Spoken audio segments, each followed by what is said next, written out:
അയ്യപ്പേട്ട, സുധാകരനെ KPCC അധ്യക്ഷ സ്ഥാനത്ത് നിന്ന് മാറ്റിയിരിക്കുന്നു. സണ്ണി ജോസഫ് MLA വന്നിരിക്കുന്നു. സത്യത്തിൽ സുധാകരൻ മാറേണ്ടിയിരുന്നത് കോൺഗ്രസിനേക്കാൾ ആവശ്യമായിരുന്നത് CPM-നല്ലേ? CPM-ന് സുധാകരനെ പേടിയായിരുന്നില്ലേ? CPM-ന് പേടി എന്ന് മാത്രമല്ല, ബദ്ധവൈര്യവും കൂടിയായിരുന്നു.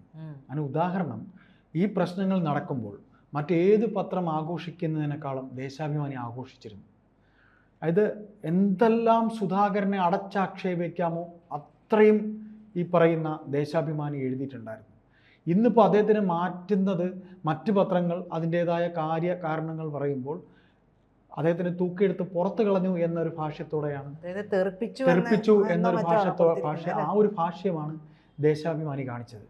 അതായത് CPM എന്ന് പറയുന്ന പാർട്ടിയുടെ ശക്തി കേന്ദ്രമായ കണ്ണൂർ പോലൊരു സ്ഥലത്ത്, കണ്ണൂർ ടൗണിൽ തന്നെ MLA ആയി സുധാകരൻ ജയിക്കുക എന്ന് പറഞ്ഞാൽ കമ്മ്യൂണിസ്റ്റുകാർ തന്നെ സുധാകരനെ വോട്ട് ചെയ്തിട്ടുണ്ട്, അല്ലെങ്കിൽ കമ്മ്യൂണിസ്റ്റ് അനുഭാവികൾ തന്നെ സുധാകരനെ ജയിപ്പിച്ചിട്ടുണ്ട് എന്നുള്ളത് അദ്ദേഹത്തിന്റെ MLA പാർട്ടിക്കാർ തന്നെ തീർച്ചയായിട്ടും മെമ്പർഷിപ്പ് പാർട്ടി അംഗത്വമുള്ള വോട്ട് കൊടുത്തോ എന്നുള്ളത് സംശയമാണ്.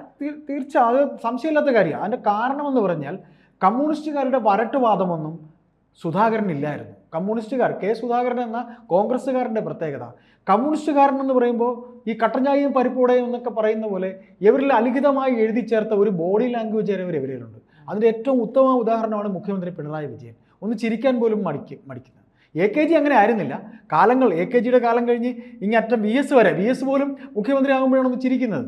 അപ്പോൾ വരട്ട് തത്വവാദത്തിൻ്റെ വരട്ട് തത്വവാദികളായ കമ്മ്യൂണിസ്റ്റുകാർക്കിടയിൽ, ഞാനിത് പറയുമ്പോൾ എനിക്ക് ചീത്ത കിട്ടുമായിരിക്കും, പക്ഷേ എന്നാലും എനിക്ക് പറയാതിരിക്കാൻ കഴിയില്ല, വരട്ട് തത്വവാദികൾക്കിടയിൽ അതും കണ്ണൂർ പോലൊരു സ്ഥലത്ത് അദ്ദേഹത്തിൻ്റെ മുന്നിൽ ചെല്ലുന്ന ഒരു ആരായാലും, അദ്ദേഹത്തിൻ്റെ മണ്ഡലത്തിലുള്ള ആളായിരുന്നാൽ അല്ലെങ്കിൽ പോലും അദ്ദേഹം അങ്ങനെയാണ് അവരെ സ്വീകരിക്കുന്നത്. അവർക്ക് വേണ്ട സൊല്യൂഷൻ, അതെന്താണ് പ്രശ്നം എന്ന് ഒരു കേൾവിക്കാരനാവുക, അതും ഒരു ജനനേതാവ് എന്ന് പറയുന്നത് ഈ ചെല്ലുന്ന ആൾക്ക് ഏറ്റവും സന്തോഷമായിരിക്കും. അത് മാത്രമല്ല, എനിക്ക് തോന്നിയത് സുധാകരൻ എന്ന് പറയുന്ന ഒരു എനർജി ബൂസ്റ്റർ, അതായത് സുധാകരൻ മറുപടി പറഞ്ഞാൽ മതി.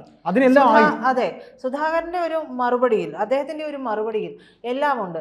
അത് ഏറ്റവും കൂടുതൽ ഭീഷണിയായിരുന്നത്, ഈ കാലഘട്ടത്തിൽ ഏറ്റവും കൂടുതൽ ഭീഷണിയായിരുന്നത് ഇത്തരത്തിലുള്ള ചേട്ടൻ പറഞ്ഞ വരട്ട തത്വവാദമുള്ള ധാർഷ്ട്യത്തിന്റെ അങ്ങേയറ്റമായിട്ടുള്ള നമ്മുടെ മുഖ്യമന്ത്രി പിണറായിക്ക് തന്നെയല്ലേ?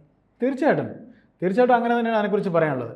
ഇപ്പോൾ അദ്ദേഹത്തിനെ ഈ പറയുന്ന പോലെ അദ്ദേഹത്തിൻ്റെ മാറ്റത്തിലേക്ക് നമ്മൾ വീണ്ടും വരുമ്പോൾ, കണ്ണൂർ രാഷ്ട്രീയത്തിൽ അദ്ദേഹം പ്രസിഡൻ്റായി വരുമ്പോൾ, അതായത് മുഖ്യമന്ത്രി പിണറായി വിജയൻ മുഖ്യമന്ത്രി ആയിട്ട് വരുമ്പോൾ കണ്ണൂർ തന്നെയുള്ള അദ്ദേഹത്തിനോടൊപ്പം കട്ടക്ക് ഇടിച്ചു നിൽക്കുന്ന ഒരാളെന്ന രീതിയിൽ അദ്ദേഹം വരുന്നത്. അപ്പോൾ കണ്ണൂർ രാഷ്ട്രീയത്തിൻ്റെ ഈ പറയുന്ന കണ്ണൂർ വിളഞ്ഞ അക്രമ രാഷ്ട്രീയം, കൊലപാതക രാഷ്ട്രീയം ഇവിടെ ഉണ്ടാകുമോ എന്ന് ഒരു ആശങ്ക രാഷ്ട്രീയ കേരളത്തിലുണ്ടായിരുന്നു, കേരളത്തിലാകെ ഉണ്ടായിരുന്നു. അതെല്ലാം വെറും അസ്ഥാനത്തെ ചിന്തകളായിരുന്നു. പിന്നീട് ഇങ്ങോട്ട് വരുമ്പോൾ അദ്ദേഹത്തിന് ഈ പറയുന്ന അദ്ദേഹം കണ്ണൂർ ഗർജിക്കുന്ന സിംഹമായിരുന്നു എന്നുണ്ടെങ്കിൽ ആ കാലയളവിൽ ഉണ്ടായിരുന്ന ഒരു അക്രമ രാഷ്ട്രീയവും അദ്ദേഹം പ്രസിഡന്റായി വന്നപ്പോൾ കണ്ടില്ല. പിന്നെ അദ്ദേഹത്തിനുള്ളൊരു രാഷ്ട്രീയ ഊർജ്ജമുണ്ട്. ആ രാഷ്ട്രീയ ഊർജ്ജം എന്ന് പറയുന്നത് അണികളെ ത്രസിപ്പിച്ച് നിർത്താനുള്ള ഒരു ഊർജ്ജമാണ് അദ്ദേഹത്തിന് ഉണ്ടായിരുന്നത്. ആ രാഷ്ട്രീയ ഊർജ്ജം അദ്ദേഹത്തിനല്ലാതെ മറ്റാർക്കും തന്നെ ഈ കാലയളവിൽ ഈ പറയുന്ന പോലെ CPM-നെ തെറി പറയാൻ കഴിയുന്നത് വേറെ ആരും തന്നെ കോൺഗ്രസിലില്ല. അതായത് CPM-നോട് ഒരു കട്ടക്കലിപ്പ് സുധാകരനുണ്ടായിരുന്നു. തീർച്ചയായിട്ടും ആ കട്ടക്കലിപ്പ് അദ്ദേഹം അതേപടി പോരുകയും ചെയ്തു. ഇപ്പൊ അവസാന ഭാഗത്തെ ഈ വിഴിഞ്ഞത്ത് അദ്ദേഹത്തിന്റെ കുടുംബത്തെ കൊണ്ടുപോയി, മുഖ്യമന്ത്രി അദ്ദേഹത്തിന്റെ കുടുംബത്തെ കൊണ്ടുപോയി ഇദ്ദേഹം വിമർശിച്ചിരുന്നു. എന്ത് ഭംഗിയായിട്ട് വിമർശിച്ചെന്നറിയോ? അതെ, പക്ഷെ ആ ഒരു വിമർശനം ശരിക്കും CPM നേരിടേണ്ടതുമാണ്. തീർച്ചയായിട്ടും ആ CPM അത് നേരിടേണ്ടതാണ് എന്ന് പറയുമ്പോൾ തന്നെ സതീശനും അടങ്ങുന്ന സതീശന്റെ ബെൽറ്റ് ഒരു മൃദു സമീപനമാണ് സത്യത്തിൽ ഇട്ടിരുന്നത്. അല്ല, തീർച്ചയായിട്ടും അത് പറയാതിരിക്കാൻ പറ്റില്ല. ആ മൃദു സമീപനത്തോട് താൻ യോജിക്കുന്നില്ല എന്ന് കൃത്യമായി പറയാതെ പറഞ്ഞ് മനസ്സിലാക്കി കൊടുത്തിട്ടുണ്ട് സതീശനും ഗ്യാങ്ങിനും.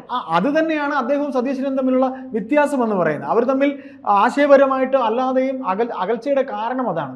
സതീശൻ ഒരു പ്രതിപക്ഷ നേതാവാണ്, നിയമസഭയിൽ പ്രതിപക്ഷ നേതാവാണെന്നുണ്ടെങ്കിലും ഇദ്ദേഹം നൽകുന്ന ഒരു രാഷ്ട്രീയ ഊർജ്ജം, അദ്ദേഹം പറയുന്ന ഒരു പഞ്ചൊന്നും സതീശന്റെ ഒരു വാക്കുകളിലും, അങ്ങേറ്റം രാഹുൽ മാങ്കൂട്ടത്തിനെങ്കിലും പിന്നെയും ആ പഞ്ചുണ്ട്. അതായത് പഞ്ച് എന്ന് പറയുമ്പോഴേ സതീശൻ സതീശൻ ചെയ്തുകൊണ്ടിരുന്ന ഒരു കാര്യം എനിക്ക് തോന്നിയത്, സതീശൻ പറയാൻ വേണ്ടി, അതായത് ഞങ്ങൾ പ്രതിപക്ഷമാണല്ലോ, അപ്പൊ പ്രതിപക്ഷം ആകുമ്പോൾ കടന്നാക്രമിക്കണം എന്ന് പറയുമ്പോൾ സതീശന്റെ ശരീരഭാഷയൊക്കെ ശ്രദ്ധിച്ചിട്ടുണ്ടെങ്കിൽ മനസ്സിലാവും, ആക്രോശിക്കുകയാണ്. അപ്പോ പറയാൻ വേണ്ടി ഒന്ന് പറഞ്ഞോട്ടെ, പറയാൻ വേണ്ടിയിട്ട് ഞങ്ങൾ പ്രതിപക്ഷമായതുകൊണ്ട് ഇത് CPM-നെതിരെ പറയേണ്ടതുകൊണ്ട് ഞങ്ങൾ പറയുന്നു. അതാണ് ഞാൻ പറയുന്നു. അങ്ങനെയല്ല, ഇത് ഇങ്ങനെയാണ്, ഇത് പറയേണ്ടത് തന്നെയാണ്. അത് കഴിഞ്ഞ് ഇപ്പുറത്ത് വരുമ്പോൾ അതിന്റെ ഏറ്റവും മികച്ച ഒരു ഉദാഹരണം നമ്മൾ കണ്ടത് എപ്പോഴാണെന്നറിയാം? ഈ സതീശന്റെയൊക്കെ ഇരട്ടത്താപ്പിന്റെ മികച്ച ഉദാഹരണം കണ്ടത്, ഏറ്റവും ഒടുവിൽ കണ്ടത് ആശമാരുടെ സമരത്തിലാണ്. അത്രയേറെ ആശമാർ അവിടെ സമര ചൂടിൽ നിൽക്കുമ്പോൾ ഇവിടെ വന്ന് അവർക്കൊപ്പം എന്നുള്ള സ്റ്റേറ്റ്മെന്റ് ഇറക്കുകയും തൊട്ടപ്പുറത്ത് തന്നെ ഇഫ്താറിൽ പങ്കെടുത്ത് കളിച്ച് ചിരിച്ചിരിക്കുകയും ചെയ്യുന്ന സതീശനെയാണ് നമ്മൾ കണ്ടത്. അത് ഈ ഇരട്ടത്താപ്പിന്റെ മുഖമാണ്. പക്ഷെ അതിനൊന്നും വഴങ്ങുന്ന ആളായിരുന്നില്ല സുധാകരൻ. തീർച്ചയായിട്ടും. അതായത് പ്രീത പറഞ്ഞ ഒരു കാര്യം, അതാണ് ഞാൻ ഇടയ്ക്ക് കയറിയെന്ന് ഇന്റർഫിയർ അറിയാം. അപ്പോൾ അതിനകത്ത് പറ്റിയിരിക്കുന്നത് വെച്ച് കഴിഞ്ഞാൽ, നമ്മൾ പ്രതിപക്ഷ നേതാവെന്ന രീതിയിൽ നിയമസഭയിൽ ഇങ്ങനെ ചിലത് ചെയ്തു എന്നൊരു കണക്ക് സതീശന് ചില കണക്കുകൾ കാണിക്കാനുണ്ട്. സ്വന്തം പാർട്ടിയെയും കാണിക്കാനുണ്ട്, പൊതുസമൂഹത്തിനെയും കാണിക്കാനുണ്ട്.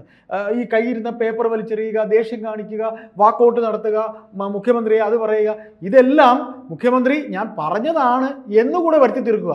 ഒരു പേടിയും ഭയവും, ഭക്തി, ബഹുമാനം, അതൊക്കെ സതീശനിപ്പോൾ അല്ലെങ്കിൽ അദ്ദേഹത്തെ മറ്റാരും ലംഘിച്ചാലും പൊതുസമൂഹത്തിന് അത് മനസ്സിലാവും. അതിന് ഏറ്റവും വലിയ ഉദാഹരണമാണ് ഇപ്പോൾ ഈ നടക്കുന്ന അദ്ദേഹത്തിൻ്റെ 4 വർഷത്തെ അദ്ദേഹം ഇവിടെ തേനും പാലും ഒഴുക്കിയെന്ന് പറഞ്ഞ് നാണമില്ലാതെ ഈ നടത്തുന്ന യാത്രയ്ക്ക് ഒരു 5000 പേരെ പങ്കെടുപ്പിച്ചുകൊണ്ട്, പോട്ടെ 5 പേരെ പങ്കെടുപ്പിച്ചുകൊണ്ട് ഇതിനെതിരെ ഒരു പദയാത്ര നടത്താൻ ഈ പറയുന്ന ഇദ്ദേഹത്തിന് കഴിഞ്ഞു. ഏറ്റവും മികച്ച സമയമാണത്.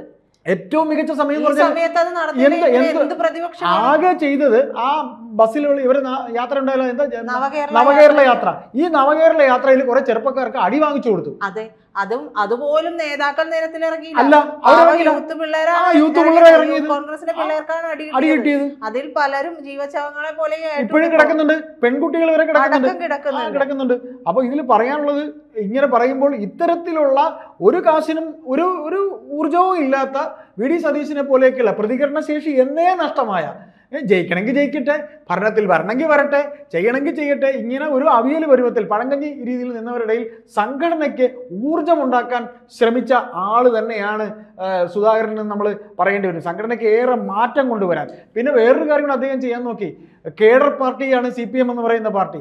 അപ്പോൾ കേഡർ പാർട്ടിയായ CPM-ന് സെമി കേഡർ, കാര്യം അദ്ദേഹത്തിന് അറിയാം ഇത് ജനാധിപത്യം, എന്ത് ചെയ്താലും പിന്നെ ചെയ്യാൻ പാടില്ലാത്ത കാര്യങ്ങൾ ചെയ്താലും പറയും നമ്മുടെ പാർട്ടി, ഈ നേതാക്കളെല്ലാം കാണിക്കും. അതായത് ഒരു തമാശയ്ക്ക് പറയും, കോൺഗ്രസിന്റെ ഒരു പരിപാടി വെച്ചാൽ നേതാക്കളെ കൊണ്ട് സ്റ്റേജ് നിറയും, കാണാൻ അണികളുണ്ടാവില്ല. ഈ നേതാക്കൾ ഇരിക്കുന്ന ഇരിപ്പിടം കാരണം സ്റ്റേജ് ഒടിഞ്ഞു വരെ വീണിട്ടുണ്ട്. അപ്പോൾ അത്തരത്തിൽ സ്റ്റേജ് ഒടിഞ്ഞു വീണിട്ടുണ്ട്. അപ്പോൾ അത്തരത്തിൽ ഈ പറയുന്ന രീതിയിൽ കേഡറിസം, ഈ പാർട്ടിയിൽ കേഡർ എന്ന് പറയുന്ന CPM-ലാണുള്ളത്. അവിടെ സെമി കേഡർ കൊണ്ടുവരാൻ നോക്കിയപ്പോൾ സ്വന്തം പാർട്ടിക്കകത്ത് കളിയാക്കിയവരുണ്ട്. ഇയാളിപ്പോ അങ്ങ് പിന്നെ സുധാകരൻ അത് ചെയ്യാൻ ശ്രമിച്ചത് എന്തുകൊണ്ടായിരുന്നു? ഈ പറയുന്ന പാർട്ടിയിൽ ജനാധിപത്യം ഉണ്ടെന്ന് പറയുമ്പോഴും ഒരു അച്ചടക്കമില്ലായ്മ ഉണ്ടായിരുന്നു ഉള്ളത് അദ്ദേഹത്തിന് പൂർണ്ണ ബോധ്യമാണ്. ആ കേഡർ സ്വഭാവത്തിന് ഒരു ഗുണമുണ്ട്. തീർച്ചയായിട്ടും കേഡർ സ്വഭാവത്തിലേക്ക് വരുമ്പോൾ ഒരു ഗുണമുണ്ട്. ആ ഗുണം തന്റെ പാർട്ടിക്ക് വേണമെന്ന് അദ്ദേഹത്തിന് തോന്നിയത് കൊണ്ടാണ് അദ്ദേഹം ആ ഒരു സെമി കേഡർ സംവിധാനത്തിലേക്കെങ്കിലും കോൺഗ്രസിനെ കൊണ്ടുവരാൻ അങ്ങനെയെങ്കിലും നന്നാക്കാമെന്ന് വിചാരിച്ചു. അതിനെയും തടയിട്ടു. പിന്നെ 7 ജില്ലകളിൽ അദ്ദേഹം പാർട്ടിക്കുള്ളിൽ പിന്നെ എന്താ പറയുക, ഈ ചെറിയ യൂണിറ്റ് കമ്മിറ്റികൾ ഉണ്ടാക്കി, അങ്ങനെയുള്ള ഒരുപാട് കാര്യങ്ങൾ, പെരുമാറ്റച്ചട്ടം വന്നു, ഇങ്ങനെ കുറേയധികം കാര്യങ്ങൾ അദ്ദേഹം ചെയ്തിരുന്നു. അപ്പോൾ ഇതിലൊക്കെ നമ്മൾ നോക്കുമ്പോഴത്തേക്ക് VM സുധീരൻ ഇവിടെ KPCC പ്രസിഡന്റ് ആയിരുന്നതാണ്, മുല്ലപ്പള്ളി രാമചന്ദ്രൻ ആയിരുന്നതാണ്. VM സുധീരൻ KPCC പ്രസിഡന്റ് ആയിരുന്നത് അതിന്റെ ഗുണമാണ് ഉമ്മൻചാണ്ടിയുടെ ഭരണം ഇല്ലാതായി 7 കീറായി പോയത്. VM സുധീരന്റെ ആ ഒരു ഭരണതലത്തിൽ പിന്നെ ഭരണത്തിൽ മുഖ്യമന്ത്രി ചെയ്യാൻ പോകുന്ന കാര്യത്തിന് ഓപ്പോസിറ്റ് ആയിട്ടുള്ള കാര്യമാണ് ഇദ്ദേഹം ചെയ്യുന്നത്. മദ്യനയത്തിലെ വിഷയം തന്നെയാണ് ഏറ്റവും കൂടുതൽ ആ ഭരണത്തെ തുലച്ചത്. അതൊരു ഉദാഹരണം മാത്രം. അതായത് മുൻപിരുന്ന KPCC പ്രസിഡന്റുമാരിൽ മുരളീധരൻ ഒഴികെ, മുരളീധരൻ ഇരിക്കുമ്പോഴാണ് ഈ KPCC ഓഫീസ് ശാസ്താമംഗലത്ത് ഈ കാണുന്ന പുതിയ കെട്ടിടം വരുന്നത്, വീക്ഷണം പത്രം ഒന്നുകൂടെ ആരംഭിക്കുന്നത്. വീക്ഷണം പത്രത്തിന്റെ ഇപ്പോഴത്തെ അവസ്ഥയെക്കുറിച്ച് പറഞ്ഞില്ലെങ്കിലും അത് ഒന്നുകൂടെ ആരംഭിക്കുന്നത്, ജയ്ഹിന്ദ് എന്ന് പറയുന്ന ഒരു ചാനൽ വരുന്നത്, കോൺഗ്രസിന്റെ ഒരു ചാനൽ വരുന്നത്, ഇത്തരത്തിൽ കുറെ കാര്യങ്ങൾ മുരളീധരൻ ചെയ്തു. അപ്പോൾ അങ്ങനെ അതിനുശേഷം ഒരു നല്ല ഒരു മാറ്റം KPCC കൊണ്ടുവരാൻ, ഒരു ഊർജം കൊണ്ടുവരാൻ സുധാകരന് കഴിഞ്ഞിരുന്നു. പിന്നെ അച്ചടക്ക സമിതി കൊണ്ടുവന്നു. പിന്നെ പിണറായിയെ നമ്മൾ പറഞ്ഞു തന്നെ പറയുന്നു, പിണറായിയെ നേരിട്ട് ഏറ്റുമുട്ടാൻ അന്നും ഇന്നും എന്നും ഇപ്പോഴും ഒരേ ഒരു കെ സുധാകരൻ മാത്രമേ ഉള്ളൂ.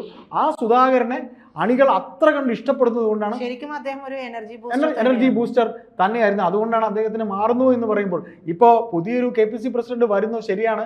അതിലൊരു ലോജിക്ക്, ഒരു ചെറിയ ലോജിക്ക് ഉള്ളത്, അദ്ദേഹം ഇരുന്ന സീറ്റിൽ DCCയുടെ പ്രസിഡന്റായി കണ്ണൂർ ഇരുന്ന ആളാണ്. അദ്ദേഹത്തിന് പ്രിയപ്പെട്ട അതെ. അതുകൊണ്ട് ഈ പറയുന്ന പുതിയ സണ്ണി ജോസഫ് എന്ന് പറയുന്ന പുതിയ ശരിക്കും ഫലത്തിൽ പറഞ്ഞു വരുമ്പോൾ ഈ പറയുന്ന കോൺഗ്രസ് നേതാക്കൾക്കിടയിൽ സതീശൻ ഉൾപ്പെടെയുള്ള ആ ബെൽറ്റിന് സുധാകരൻ മാറണമെന്നുണ്ടായിരുന്നുവെങ്കിലും അവരെ കൊണ്ടുപോലും കളിപ്പിച്ചത് CPM ആയിരുന്നു എന്നുള്ള ചിന്തയിലേക്ക് നമ്മൾ പോകേണ്ടി വരും. കാരണം CPM-ന് സുധാകരൻ മാറേണ്ടത് അത്രയേറെ ആവശ്യമായിരുന്നു. അത് തന്നെയാണ് സത്യം.